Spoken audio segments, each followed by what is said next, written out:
Kabupaten Gianyar adalah sebuah kabupaten di wilayah Provinsi Bali yang menawarkan banyak pilihan wisata terutama daya tarik seni, budaya, serta keindahan pemandangan alam. Aktivitas berkesenian seakan menjadi denyut nadi di setiap wilayah Kabupaten Gianyar, Bali. Daerah ini juga merupakan pusat budaya ukiran di Bali. Kabupaten Gianyar berbatasan dengan Kota Denpasar di barat daya, Kabupaten Badung di barat, Kabupaten Bangli di timur, dan Kabupaten Klungkung di tenggara.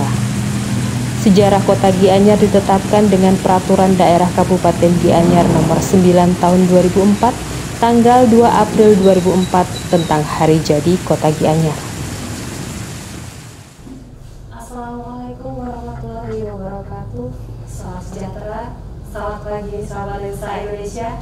Kembali bersama saya Waro Estrini di Indonesia Lebih Dekat. Gianyar adalah salah satu kabupaten di Provinsi Bali yang banyak memiliki destinasi wisata. Sehingga tak mengherankan jika kemudian banyak wisatawan lokal maupun mancanegara menjadikan Gianyar ini sebagai tujuan wisata mereka saat mereka di Pulau Dewata ini. Namun, hampir 2 tahun terakhir ini, adanya pandemi COVID-19 membuat sektor pariwisata di Indonesia terpuruk. Lalu, bagaimanakah pariwisata di Kabupaten Gianyar ini? Baik, hari ini saya berkesempatan untuk berbincang secara eksklusif dengan Bapak Anak Agung Gede Putrawan. Beliau adalah Kepala Dinas Pariwisata di Kabupaten Gianyar.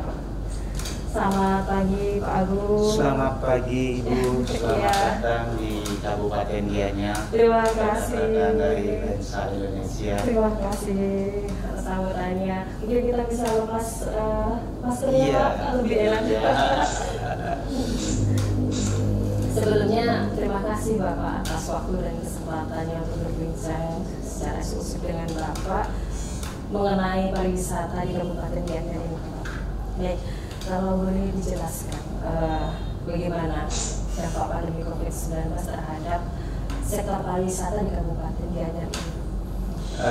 Terima kasih tentunya kita di Kabupaten Gianyar yang merupakan kabupaten yang mengandalkan pendapatan asli daerahnya dari sektor pariwisata. Hampir 90% ketergantungan kami, pendapatan kami dari sektor pariwisata ini. Nah, di masa pandemi ini yang begitu panjang, hampir memasuki 2 tahun, tentunya sangat-sangat kita rasakan di Kabupaten Gianyar dampak daripada ekonomi kita. Nah, kita ketahui bersama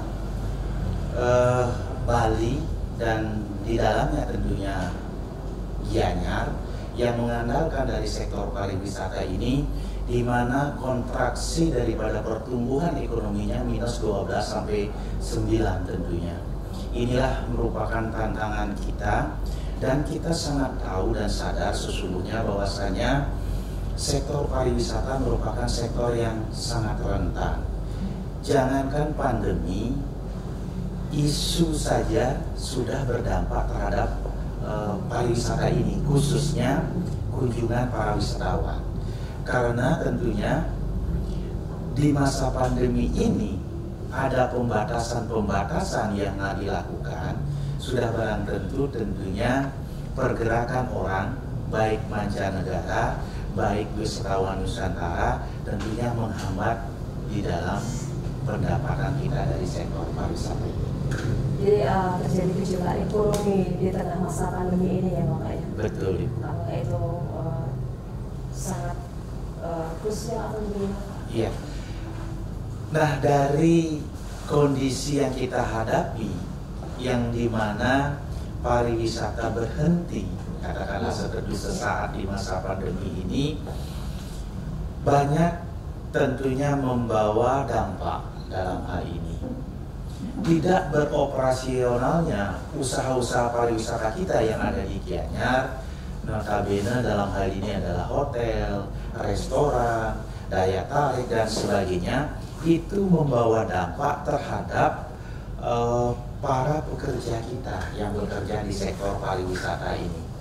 Nah, sehingga dalam upaya efisiensi dari pelaku usaha yang memiliki hotel, restoran, apapun itu, tentunya membuat suatu kebijakan atau keputusan dalam hal ini, katakanlah mem-PHK-kan, merumahkan dari para pekerjanya di sektor pariwisata. Nah, dengan dirumahkannya, yang notabene ada yang mampu dibayarkan gajinya setengah, ada yang tidak mampu di dalam membayar gajinya. Inilah yang mempengaruhi kondisi ekonomi para pekerja kita yang pada umumnya bekerja di sektor pariwisata. Seperti itu. Jadi selama pandemi ini langkah-langkah apa sih yang dilakukan untuk maintenance sektor pariwisata dan para pelaku wisata di Kabupaten Gianyar agar tidak benar-benar terpuruk begitu? Bagaimanapun juga kekuatan para pelaku usaha pariwisata kita dengan kurun waktu yang begitu panjang, kita yakini sangat susah survive dan bertahan seperti itu. Makanya ada beberapa langkah sebenarnya telah diambil oleh para pelaku usaha kita. Yang pertama tentunya menekan seminimal mungkin gaya operasional dengan proses efisiensi di segala bentuk pengeluarannya. Itu yang dilakukan. Nah, syukur-syukur tentunya kemarin di tahun 2020 ada kucuran hibah pariwisata yang ditujukan kepada para pelaku usaha kita, khususnya hotel dan restoran. Ini sesungguhnya membawa angin segar bagi pelaku usaha pariwisata kita untuk bisa bertahan seperti itu. Itulah langkah-langkah yang diambil oleh pelaku usaha ini yang semuanya sesungguhnya tidak berkeinginan untuk menutup usahanya secara permanen. Seperti itu. Baik, beberapa waktu lalu Pak, Kementerian Koordinator Bidang Maritim dan Investasi serta Kementerian Pariwisata dan Ekonomi Kreatif itu sempat mensosialisasikan program Work from Bali.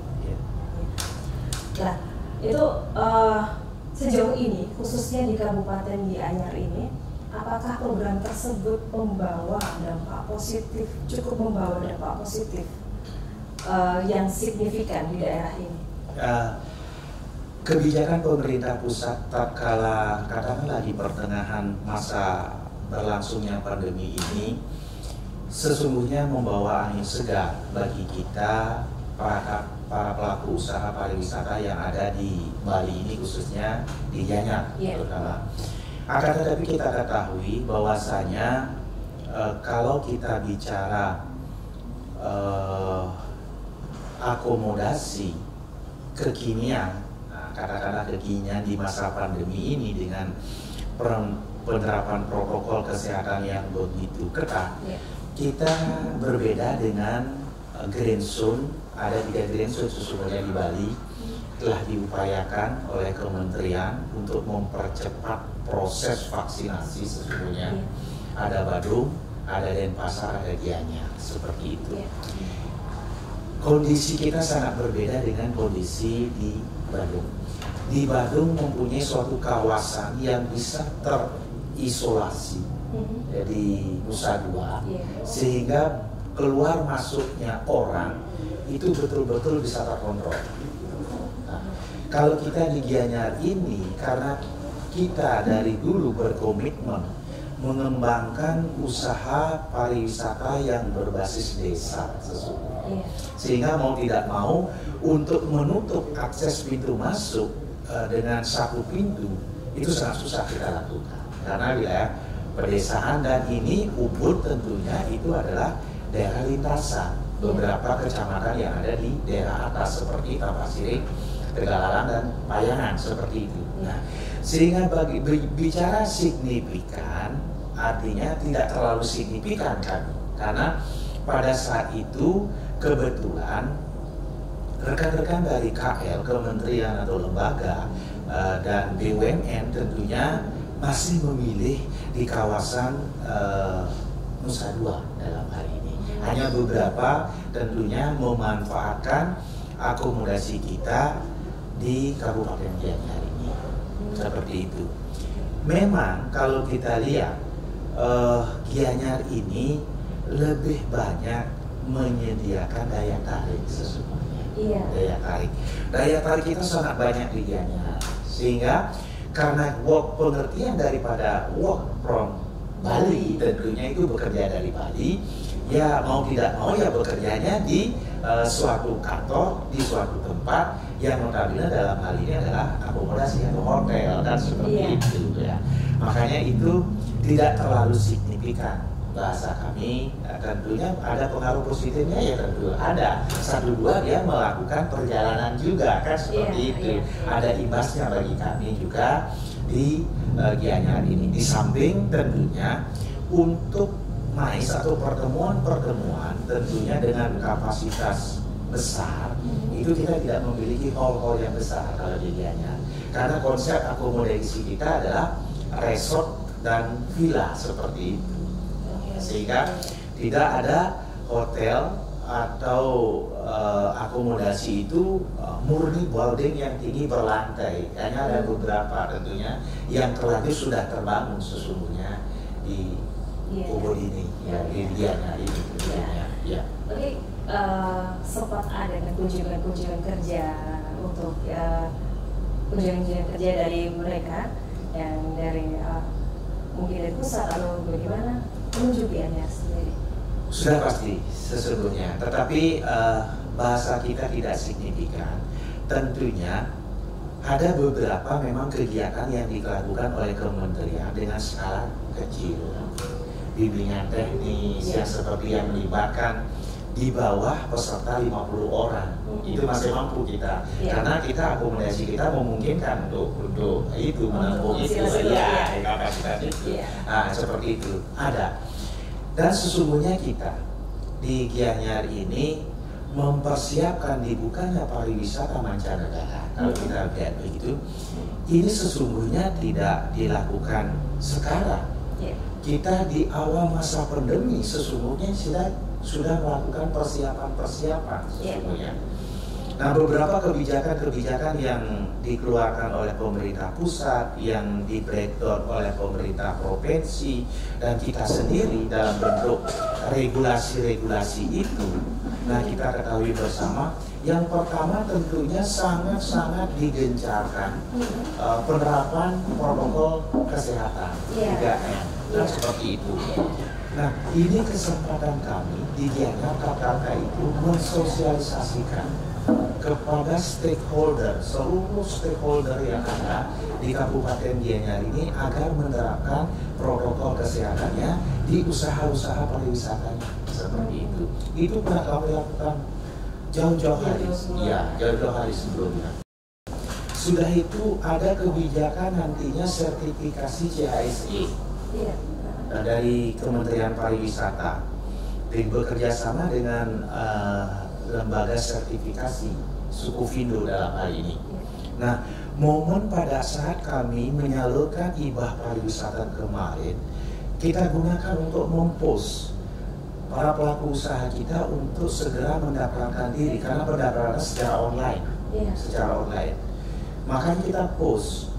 Pada saat itu sudah ada kurang lebih 500 yang sudah mendaftarkan dan sudah tersertifikasi seluruh usaha pariwisata kita yang ada di Gianyar, yang sampai saat ini masih berjalan sesuai CHSE. Sudah itu yang ketiga ada kebijakan vaksinasi.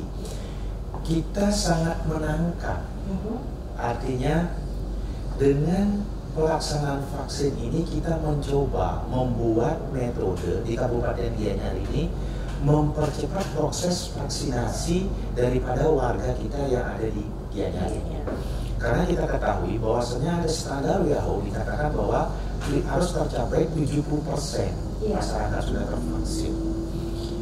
Nah, dengan kerja keras seluruh OPD yang ada disupport dan atas tentunya prakarsa Bapak Bupati dengan melibatkan seluruh aparat pegawai tentunya untuk membantu di dalam pelaksanaan vaksinasi itu, membantu tenaga nakes yang ada, karena kan sangat terbatas kalau kita membuka ruang vaksin serentak. Nah, inilah yang dilakukan dengan berkolaborasi antara OPD, ASN dengan dinas tenaga medis kita. Itu membuat tempat-tempat vaksin, karena kita di Bali ini segala sesuatunya program itu berbasis bayar. Tentunya metode itu yang digunakan. Nah, keberhasilan KB kemarin di tahun-tahun dulu adalah sistem bayar. Kita gunakan sistem bayar sehingga tercapailah sampai saat ini 95 ke atas, sampai 100% posisinya masyarakat kita di Gianyar ini sudah tervaksin sampai saat ini. Nah, sehingga tidak salah tentunya Green Zone ditetapkannya Ubud sebagai sentral pariwisata kami itu sebagai daerah Green Zone, daerah yang memang sudah masyarakatnya sudah tervaksin seperti itu, yang tidak menutup kemungkinan masyarakat lokal, masyarakat internasional atau bule yang masih ada di Gianyar dengan menunjukkan kita melakukan vaksin karena dia menetap di wilayah kita. Seperti itu langkah-langkah kita sesungguhnya di dalam mempersiapkan dibukanya border pariwisata, karena para pelaku pariwisata kita ini sangat merindukan. Kerinduan itu disebabkan kemampuan finansialnya untuk bertahan yang sudah ya katakanlah kembang kempis seperti itu. Dan kebijakan terakhir saat ini adalah penggunaan aplikasi Peduli Lindungi. Nah, nanti Mbak bisa coba lihat di beberapa tempat kita, di akomodasi, restoran, daya tarik kita yang telah memasang QR Code aplikasi Peduli Lindungi. Itu. Berarti di Kabupaten Gianyar sendiri sebenarnya sudah siap untuk wacana yang akan dibuka kembali Bali untuk wisatawan asing itu. Betul. Baik. Dan ini apa harapan dari Bapak untuk sektor pariwisata di Kabupaten Gianyar ke depannya? Begini, ada satu lupa saya juga sekarang. Sekarang pemerintah Provinsi Bali itu juga kemarin sudah mengambil langkah untuk karantina, karena ada salah satu syarat untuk karantina para wisatawan mancanegara yang akan berkunjung, karena dia harus membawa bookingan hotel dari negaranya. Kita di Bali ini sudah mempersiapkan 35 tempat yang nantinya bisa akan didapatkan apabila 35 karantina. Dan kebetulan dari jumlah 35 itu 9-nya berada di Gianyar ini. Akomodasi yang di Gianyar digunakan 9 hotel digunakan untuk karantina. Sudah disiapkan, udah ready, sudah diverifikasi kesiapannya itu kemarin. Nah, berbicara harapan tentunya kita tidak tahu pandemi ini kapan akan berakhir. Nah, tentunya harapan kita yang pertama tentunya pandemi ini menjadi endemi, artinya permasalahan yang bisa teratasi seperti itu. Dengan teratasinya permasalahan ini, karena ini permasalahan global, tentunya kita sudah siap.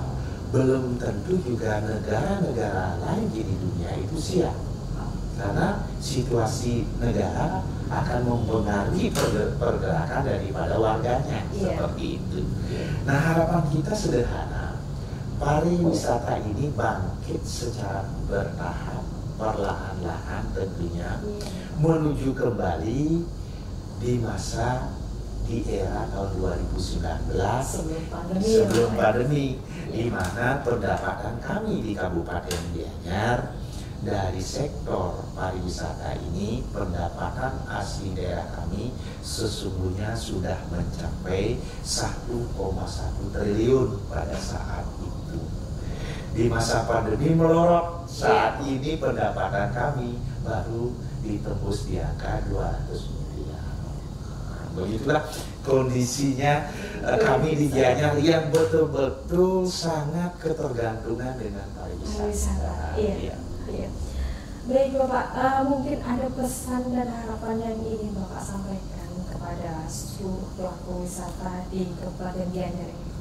Ya, harapan kita tentunya mari kita bersinergi antara pemerintah, pelaku pariwisata dan masyarakat. Kita bergandengan tangan tentunya menghadapi pandemi ini yang notabene kita tidak tahu kapan akan berakhir. Dengan kita bergandengan tangan, semuanya menjalankan fungsi masing-masing. Pemerintah memberikan regulasi, aturan-aturan di dalam bagaimana kita merubah mindset dan perilaku kita di masa pandemi. Kan seperti itu. Usaha pariwisata dengan cepat menangkap apa yang menjadi arahan daripada pemerintah. Contoh sederhana, penerapan protokol kesehatan di usahanya terapkan itu dengan baik, dan benar. Kan seperti itu. Seluruh petugas yang dipekerjakan tentunya di tempat usaha pariwisata itu tentunya harus benar-benar dalam kondisi sehat. Apabila tidak sehat, jangan bekerja. Akan berpengaruh terhadap tamu yang datang. Demikian juga dukungan masyarakat tentunya dalam hal ini sangat besar sekali, di mana kita ketahui bersama kedisiplinan daripada masyarakat kita itu yang bisa mengikis dan membuat kepercayaan dunia luar terhadap penanganan COVID kita di Kabupaten Gianyar khususnya di Bali. Baik, ini sangat menarik sekali. Ya, mungkin bisa Bapak sampaikan pesan dan himbauan kepada masyarakat yang ingin berkunjung ke Kabupaten Gianyar. Mungkin ada aturan-aturan yang harus ditaati atau bagaimana? Monggo Bapak. Siap. Kepada para wisatawan mancanegara maupun domestik tentunya, kami di Kabupaten Gianyar sangat siap menerima kunjungan Bapak Ibu sekalian dengan beberapa langkah-langkah atau kegiatan yang kami dilakukan di dalam mengantisipasi pandemi ini dengan menerapkan protokol kesehatan yang ketat di seluruh usaha pariwisata yang ada di Gianyar, termasuk daya tarik yang ada di Gianyar. Mudah-mudahan dengan Bapak berkunjung ke Kabupaten Gianyar, kami mendapatkan manfaat dari itu semua. Bapak Ibu sekalian pulang dalam kondisi sehat seperti itu. Baik, terima kasih Bapak atas kesempatan yang luar biasa ini. Semoga bincang-bincang kita ini bisa memupuk semangat agar pariwisata di Bali umumnya dan di Gianyar khususnya dapat segera pulih kembali, Bapak. Iya, terima kasih Ibu atas kunjungannya. Mudah-mudahan kita dalam kondisi sehat dan Ibu bisa bekerja dan kembali lagi ke Surabaya dalam kondisi sehat. Dan jangan lupa Ibu jalan-jalan dulu di Gianyar. Siap. Itu harus Bapak. Terima kasih Bapak. Ya, baik Ibu.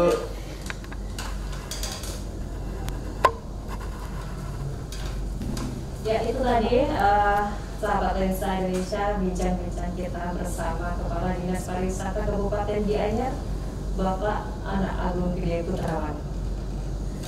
Terima kasih dan sampai jumpa di Indonesia lebih dekat berikutnya. Wassalamualaikum warahmatullahi wabarakatuh.